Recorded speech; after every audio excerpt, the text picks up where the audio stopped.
Alright, y'all, welcome back to another one. Today, we about to react to Cosgrove. We got these NBA predictions for AMAZE. Before we get into the video, make sure I hit the notification and subscribe. Let's go and check this video out. The ability to anticipate what could happen next is one unique trait that helps separate human beings from the other species on planet Earth. While that was originally designed as a survival mechanism, that hasn't stopped us from utilizing it in less consequential areas like sports, and in this case, the NBA. Today, we're gonna be taking a look at some NBA predictions that were so accurate and so impressive, it was as if they had the ability to see into the future. They got a score for it.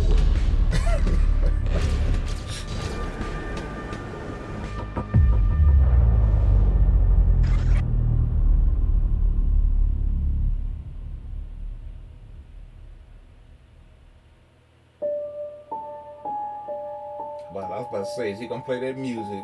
Around the time of the rumors that Michael Jordan was possibly gonna make a return in 1995, many people shared their opinion on whether they believed he would come back to the NBA or not. For the most part, everyone was hoping that he would come back, but Dr. J, on the other hand, wasn't so confident that Jordan would ever step foot on the court again. What do you think he's going to do, Doc? Michael's not coming back to play basketball. I'd be hard-pressed to feel that he's going to come back. He's going to give up the freedom that he enjoys right now. People search their whole life, for freedom and security and independence. Michael's not going to become a 10-day contract player and prostitute the game of basketball by coming back for 15 games in the playoffs. I just don't see it.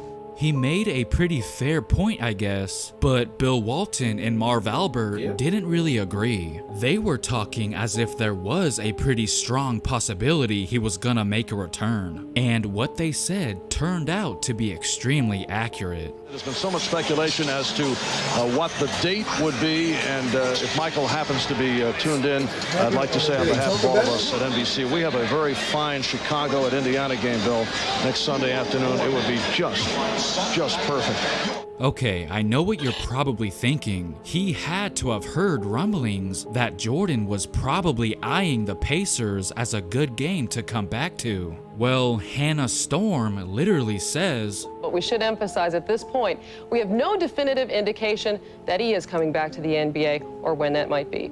so we gotta give Marv Albert some credit for throwing that out there and getting it right. Now, when it came to Bill Walton, it's almost scary how accurate he was. Every coach always says that, hey, we're just one guy away. Well, that guy just happens to be Michael Jordan for the Chicago Bulls, but Jordan could come out right away and get 54 points, which would be the league high this year, surpassing Willie Burton's. Hold on, I know what you're thinking. He was wrong. He didn't come back and score 54 points. He scored 55, and it wasn't even against the Pacers. He dropped 55 on the Knicks in his 5th game back. I mean, yeah, but listen to this. You see 54 points in that first game tonight. That's the only appropriate thing, and I think that this would significantly hurt the New York Knicks psychologically.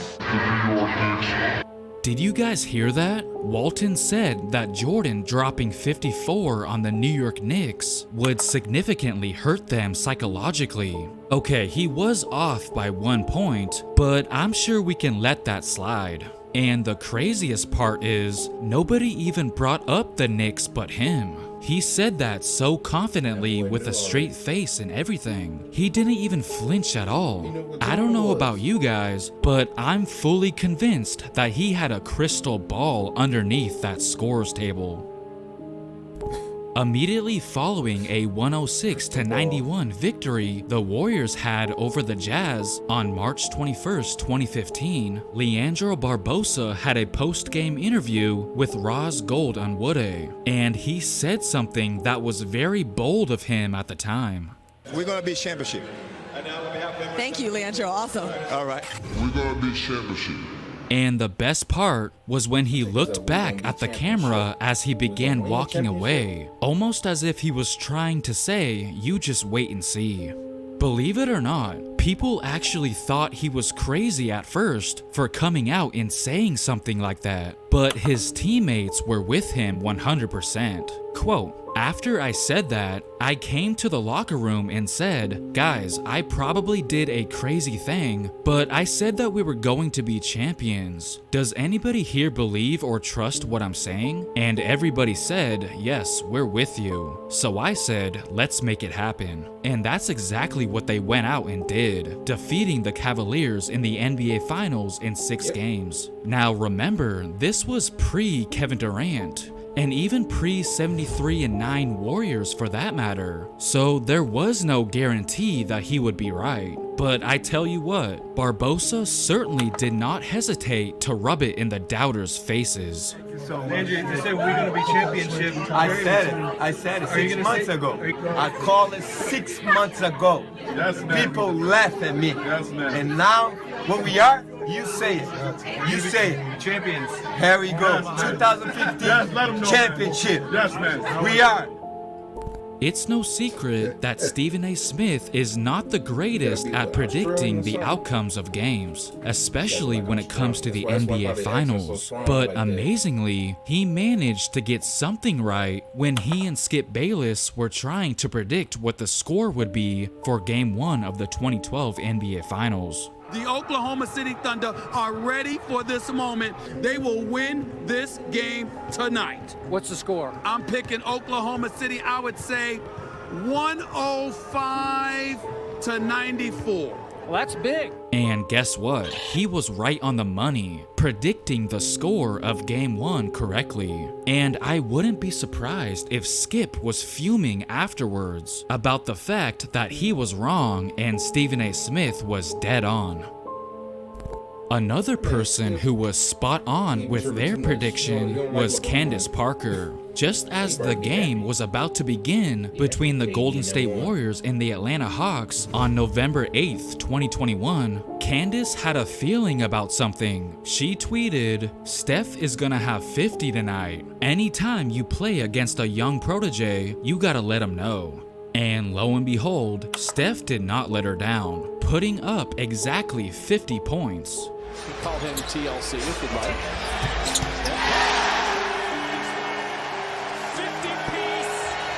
It's impressive because it's not like he got 49 or 51. He literally got 50 right on the dot, just as Candace predicted. We're all familiar with this iconic Damian Lillard shot heard around the world. He was truly special in that first round series versus the Oklahoma City Thunder, and it looks like he had a strong feeling that things were gonna go down like that. Dame's former teammate Evan Turner was kind enough to post a screen grab of a DM conversation he and Dame had on Instagram. First, Dame says, "I feel that I'm going to have a breakout postseason." And then Turner said, "I don't doubt it, bro." It's crazy because Dame said that before the playoffs even started. That's pretty incredible. James Harden had a similar premonition, but his came when he was a kid. How many times has a little kid throughout history sat down and wrote a letter talking about what they want to be when they grow up, but it never really came to fruition? Well, in the case of James Harden, his dreams happened to come true. When he was 12 years old, he left a little note for his mother to see in the morning when she woke up, stating, "Could you wake me up at 7 o'clock? And could you leave me a couple of dollars? P.S. Keep this paper, I'ma be a star." And that's exactly what his mother did. She kept that letter and even has it with her to this very day. And I'm pretty sure it goes without saying that that is exactly what Harden turned out to be, a star. Boy, that's what you call believing it. Believing in yourself, manifesting. You manifest, you believe, you work on what you want. That's what happens. Because you see where he was at. He trying to get out of that. Believe, that's what you get. But hey, make sure y'all like, subscribe, and I'll see y'all in the next one.